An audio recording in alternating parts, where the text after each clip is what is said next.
Kalau dari awal kalian udah nggak semangat, ya gimana mau dapetinnya? Iya, gitu. benar. Coba dulu mau gagal, mau berhasil itu gimana nanti. Jangan mudah menyerah lah istilahnya kayak gitu.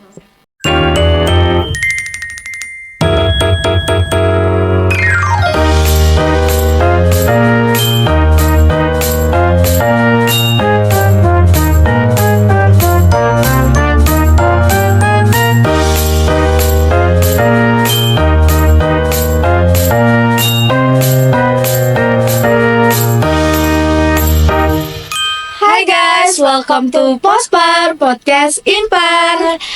Perkenalkan, nama aku Nita. Dan aku Vika, kita berdua dari Departemen Pospo. Wah, ini nih setelah sekian lama kita tidak menyapa para penonton setiap Pospar. Kali ini Pospar kembali hadir yang tentunya membawa suasana yang baru. Nah, selamat datang kembali nih di Pospar. Untuk membuka episode pertama ini, kita sudah menyiapkan topik yang sangat informatif untuk Akang Teteh yang sedang menonton saat ini. Tapi kira-kira kita bakal ngebahas apa nih Teh di Pospar kali ini? Spesial di episode pertama ini kita akan ngebahas tentang beasiswa yang mungkin udah teman-teman cari infonya tapi masih bingung nih di mana ya biar bisa dapat info yang lebih menarik dan lebih lengkap. Nah, tapi sebelum itu pastinya sekarang kita udah ditemani oleh dua narasumber yang sangat keren. Boleh dong Tete diperkenalkan dirinya dulu. Perkenalkan, nama aku Pratiwi Sabrina Lestari. Aku saat ini di semester 6 dan sebagai penerima dari beasiswa Salim. Oke, sebelumnya hai, aku Halo, Anissa, Teh. aku dari semester 4, aku penerima beasiswa perintis. Keren-keren banget ya Teteh-teteh berdua ini. Gimana nih Teh kabarnya sekarang? Aku alhamdulillah sih nih Teh, walaupun lagi sibuk kuliahnya, tapi seneng banget sih ya Teh yang diundang podcast kali ini. Kalau Teh Pratiwi? Kalau aku paling kesibukannya kalau gak tugas semester akhir 6, lagi persiapan buat proposal magang kayak gitu. Wah, kira-kira magangnya di mana tuh Teh? Kalau untuk magang itu di Mitra KI. Wah, Keren banget ya. Boleh dong Teh kalau ada info-info lebih lagi kasih tahu ke kita Iya Teh. nih, kepada Dikasih penonton tahu. juga. Nah, nih Teh, kita balik lagi ke tentang beasiswa. Tapi sebelum kita ngebahas tentang beasiswanya, aku boleh nggak sih tahu dulu gimana sih perjuangan Teteh sebelum mendapatkan beasiswa ini? Mungkin dari Teh Pratiwi dulu. Kan awalan tuh di semester maba itu sudah ada planning gitu. Kalau aku sendiri pun berpikir kalau planning aku di semester 2 harus bisa dapat beasiswa. Di semester 2 juga aku sudah aktif kegiatan kepanitiaan kayak himpunan. Terus juga kegiatan eksternal lainnya harus diikutin. Jadi sebagai buat portofolio kalian mendaftar kepada mitra gitu. Itu bisa jadi keinginan kalian dan pendukung kalian juga buat bisa daftar ke mitra-mitra beasiswa kayak gitu. Oke, kalau dari aku sendiri cukup struggling banget ya, karena pertama daftar beasiswa itu sebelum masuk perkuliahan. Jadi di kelas 12 akhir aku udah daftar beasiswa dan aku sempat gagal gitu. Di tahun pertama aku gagal di tahap akhir, terus lanjut lagi, daftar lagi, dan itu melewati ada 8 tahap untuk dapat beasiswa itu. Kayak gitu.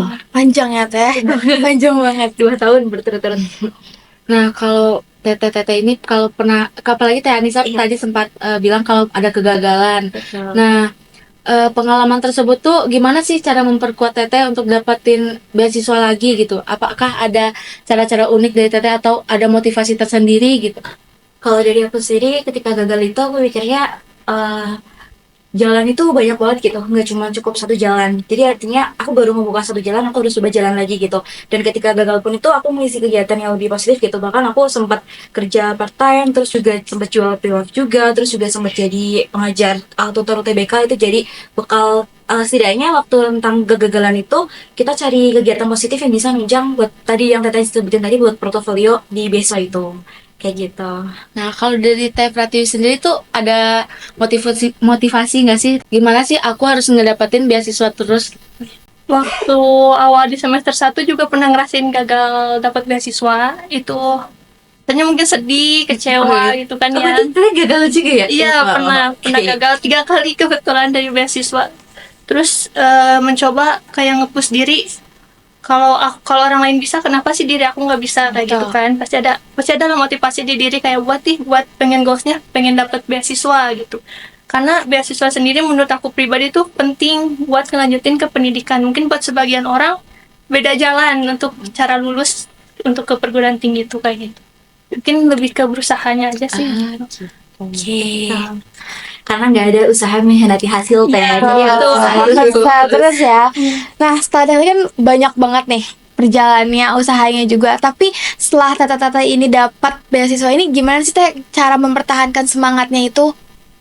mempertahankan ya. Kalau dari aku sendiri, karena kan kita tahu ya udah dapat opportunity, udah dapat kesempatan buat di BSA ini. Kebetulan kan di BSA aku ini banyak banget apa ya kesempatan yang bisa aku coba gitu. Bahkan ada kayak pembinaan bulanan, terus juga ada kelas bahasa asing, bahkan ada tentang pembekalan buat magang dan segala macam. Jadi aku gunain kesempatan tersebut gitu biar rasa aku untuk nggak hanya sekedar dapetin beasiswa aja gitu, tapi ada tanggung jawab aku penuh untuk berkolaborasi sama beasiswa ini kayak gitu. Tuh, kalau dari Teh Pratiwi sendiri, Kalau aku itu sebelum keterima itu aku sudah memotivasi diri kalau udah keterima aku harus lebih memperbaiki nilai, terus lebih aktif. Karena mendapatkan itu teh nggak ini loh, Nggak nggak gampang mudah ya, gitu Teh. ya, nggak gampang. Banyak orang-orang yang belum beruntung bisa mendapati beasiswa yang ingin melanjutkan pendidikan, bahkan ada yang sampai cuti dulu untuk melanjutkan pendidikan. Jadi kalau udah mendapatkan sesuatu yang diinginkan, harus kita harus menjaga gitu. Karena kan ada di persyaratan beasiswa tuh harus memperbaiki nilai, Iya, IPK-nya harus minimalnya iya, juga ada. minimalnya. Itu jadi struggling banget sih teh buat Betul. mempertahankan jadi ada standar yang harus diikuti ya Teh. Nah, kalau menurut teteh-teteh ini apa sih yang sering banget diremehin sama orang, tapi itu tuh bakal penting banget buat lolos untuk beasiswa? Pasti banyak tuh teh dari teman-teman atau dari keluarga sendiri Iya. mungkin. Bener. Kita dulu deh. Kalau di remen itu dari berbentuk seperti apa? Kayak mungkin dari beasiswanya Kak, ngapain sih ngerjain ini? Untuk apa sih gitu-gitu loh teh. Mungkin buat dia gitu balik lagi ke orang-orangnya gitu kan. Kalau kita terus melihat, buat apa sih kayak gitu? Tapi kan beda, jalan ekonomi orang beda, mungkin jalan orang beda. Jadi kita harus bisa, aku nih masuk ke UPI harus ada tanggung jawabnya bisa sampai lulus gitu.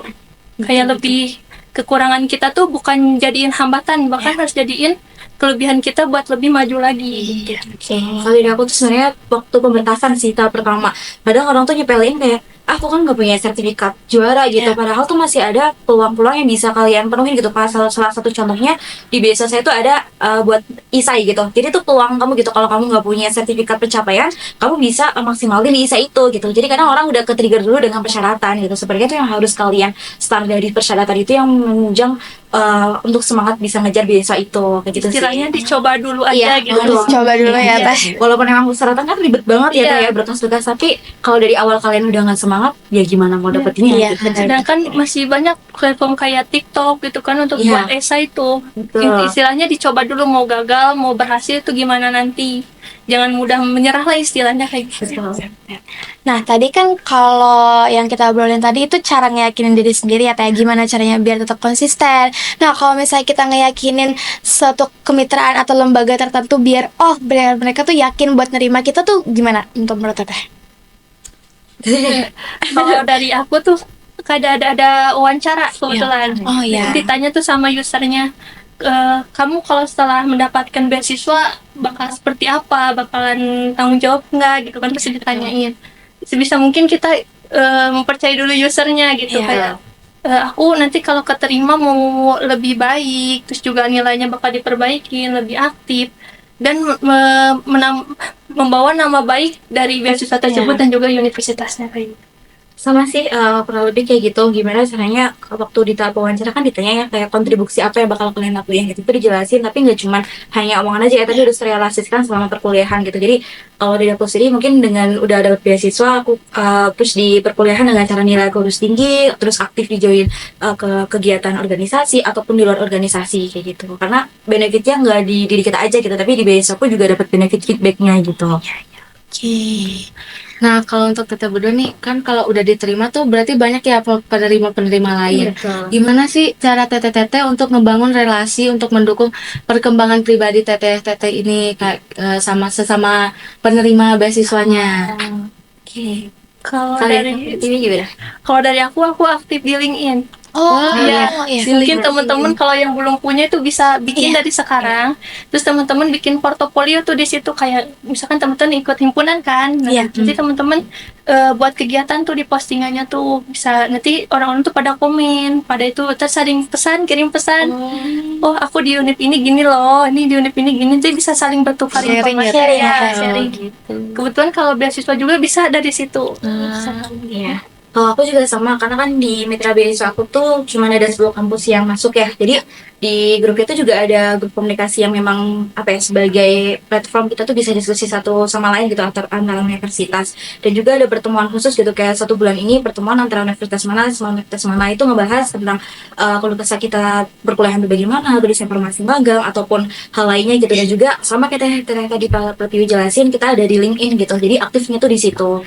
Kayak gitu, karena LinkedIn tuh pesat banget informasi Iya, buat betul. apapun itu. Sebagai daya tarik juga kan Teh? Berarti relasinya udah gede ya Teh kalau Iya, beasiswa banget. juga ya. Teh? Perusahaan mitra-mitra juga banyak di situ, bisa iya. buat kenalan gitu. Bahkan kadang kayak kita cuma upload satu kegiatan itu bisa narik Iya. beberapa mitra gitu loh. Jadi buat mungkin pesan yang nampak Bisa nih jangan dimanfaatin. malas buat Iya. bikin dari sekarang. Karena penting banget ya Teh ya. Teman. Nah, kalau misalnya tadi kan perjuangannya nih Teh. Kalau misalnya dalam mendapatkan beasiswa ini kan pasti ada alur-alurnya, ataukah harus wawancara dulu, esai dulu dan lain-lain. Tapi menurut Teteh, tahap mana sih Teh yang paling menurut kayak ih capek banget, berat banget, susah banget gitu Teh? Kalau aku jujur aku semuanya ya. Iya, Karena waktu pemberkasan tuh, maaf ya sedikit cerita gitu. Waktu pemberkasan itu berkas aku tuh benar-benar parah banget, kayak di kakak namaku salah gitu. Terus juga di akta aku namaku juga salah gitu. Typo dan segala macam tuh harus ngurus, sedangkan deadline-nya tuh 1 minggu lagi gitu. Aku sempat hopeless kayak, aduh bisa ya nggak ya ngurus ini semuanya gitu. Tapi aku balik lagi, kalau emang Allah ngizinin aku buat dapetin ini pasti dipermudah gitu. Dan yang bikin berat lagi tuh di biasa aku tuh ada tes tertulis, di mana tuh persis kayak ujian UTBK gitu. Dulu kan waktu di angkatan aku tuh masih ada IPA, IPS gitu ya. Itu 2 kali ujian tertulisnya, terus wawancaranya juga 2 kali. Itu yang bikin struggling juga sih. Karena dari waktu itu pendaftarnya itu sekitar 12.000 peserta dan disaring cuman 150 gitu. Jadi agak Ketat banget ya Teh. Kalau dari Teh Pratiwi sendiri? betul. Kebetulan sama dari pemberkasannya kan, kebetulan aku domisilinya di Bandung. Berarti kan harus bolak-balik Bandung Sumedang ya. Untuk Lumayan, kedatangan dosen, kaprodi kayak gitu. Mungkin dari situnya deh berkasnya. Itu selama jadi penerima beasiswa nih Teh, apa tuh pembelajaran paling berharga yang Teteh dapetin gitu selama jadi penerima? sangat terkesan sih itu ya. Berkesan banget. Kayak istilahnya setidaknya seumur hidup bisa ngerasain studi itu gratis tanpa Iya, dibiayain apapun itu. Jadi kayak terharunya sih di situ gitu, karena ngeringanin beban orang tua terutama di situ juga. Dan dengan perjalanan daftar beasiswa itu banyak sekali hikmah yang bisa kita dapat gitu. Pokoknya jangan nyerah lah gitu. Apalagi kan kuliah itu istilahnya mahal ya. Iya, gitu. betul. Belum biaya yang wholesale ya. Nggak yang lain-lainnya gitu Iya, kan. benar. Dengan beasiswa itu kalian bisa lulus gratis istilahnya kayak gitu. Betul. Tapi jangan terlena juga sih ya. Iya. Kadang ada beberapa kayak udah sih gratis, mau kuliah aja gitu kan. Nah, jangan kayak gitu sih pesannya. Nah, kalau tadi kan pengalaman atau perasaan atau yang paling berharga gitu Teh. Kalau misalnya pengalaman sendiri dari atau privilege yang Teteh dapetin selama mendapatkan beasiswa itu apa? Kayak mungkin kenal dengan orang yang di sini itu seperti apa Teh? Oke, kalau dari aku sendiri banyak banget gitu. Kayak salah satunya aku bisa mengakses kelas bahasa asing di ITB itu secara gratis gitu. Terus juga ada kelas yang benar-benar aku bisa magang di PT Paragon itu secara gratis juga tanpa ada pemberkasan. Terus juga kayak mungkin aku cuma bisa lihat di sosial media gitu ya, kayak Najwa Shihab dan segala macam, itu bisa ketemu langsung gitu. Jadi ada rasa terkesan sendiri gitu, kayak orang-orang mungkin belum bisa tapi aku dapat kesempatan Iya, itu. betul. Gitu sih. Kalau aku itu dapat relasinya dari prodi lain. Kebetulan yang keterimanya banyaknya dari Bumsil, jadi bisa saling sharing gitu. Sesama UPI ya, Teh. kalau aku di UPI Sumedang kayak gini, kamu gimana gitu, mungkin bisa saling sharing informasi. Kan kalau dari kita nih bakal insya Allah ya akan mengikuti beasiswa juga. Mungkin teman-teman di rumah juga yang nonton mau mengikuti beasiswa juga. Harus Apa tuh Teh yang sih. harus kita siapin, yang harus kita yakinin banget sebelum kita ikut seleksi beasiswa? Diri sendiri. Iya, lebih sendiri. ke diri sendiri. Jangan patah semangat kalau misalkan gagal nih pertama. Kita harus coba lagi. Mungkin banyak loh platform di IG gitu kan. Atau enggak kalian bisa apalagi di himpunan ada informasi buat beasiswa ya. Iya, betul. iya. Teman-teman bisa lihat, coba dulu aja yang penting gitu. Pokoknya pertama jangan malas literasi Iya, itu sih dibaca. penting banget. Harus banyak membaca, berarti Iya, dan betul. mencari tahu itu penting banget ya Teh. Karena kadang kayak udah tahu berkasnya banyak, udahlah banyak Males banget duluan gitu. ya, Itu jadi yang harusnya dibenahi lagi. Tapi untuk beasiswa yang kan sekarang udah musim nih Teh ya, beasiswa ini dibuka. Kalau yang paling terdekat nih Teh kira-kira ada info apa nih? Kalau dari aku mungkin ada beasiswa Jarum dan Iya, sama Pertamina, itu bisa banget dicoba gitu buat teman-teman yang mau daftar, bisa banget di apply juga gitu. Mungkin dari Teh Pratiwi ada informasi beasiswa lainnya gitu. Sama sih baru taunya Jarum doang di sini. Jarum. Itu kalau nggak salah pendaftarannya bisa dari portofolio juga kalau nggak Oh salah. iya betul. Bahkan ada tambahan kalau misal ada sertifikat bahasa itu jadi poin plusnya juga gitu. Oh, tapi tentunya bakal susah ya Teh, perjuangannya Iya. pasti bakal banyak banget untuk dapetin itu semua. Berarti harus meyakinin diri dulu deh nih Teh. Nah, untuk last question nih Teh, apakah sistem beasiswa di Indonesia tuh udah adil gitu Teh untuk kita para mahasiswa? Kalau adanya objektif lagi sih Iya, ya Teh, karena balik lagi kalau biasanya ada beasiswa yang memang punya kriteria masing-masing gitu, kayak dia ngambil secara kemampuan di akademik kita, terus juga ada yang non akademik gitu. Jadi mungkin tidak bisa disamaratakan kalau beasiswa itu udah adil gitu. Jadi kembali lagi sama platform beasiswanya itu, tujuannya itu kemana gitu, kayak gitu.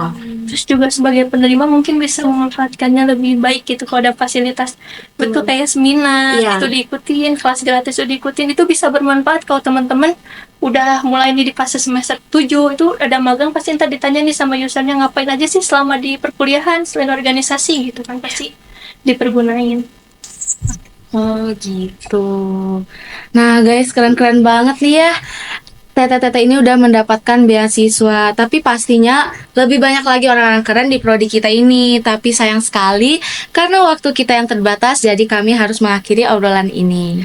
Tapi sebelum itu tentunya kami ingin mengucapkan terima kasih banyak kepada Teh Anissa dan juga Teh Pratiwi sudah meluangkan waktunya main ke Pospar. Semoga di lain waktu kita bisa ngobrol-ngobrol lagi, bincang-bincang lagi. Kalau begitu kita cukupkan saja podcast kali ini. Saya Nita dan rekan saya. Saya Vika, kami undur diri. Sampai jumpa di episode Pospar selanjutnya.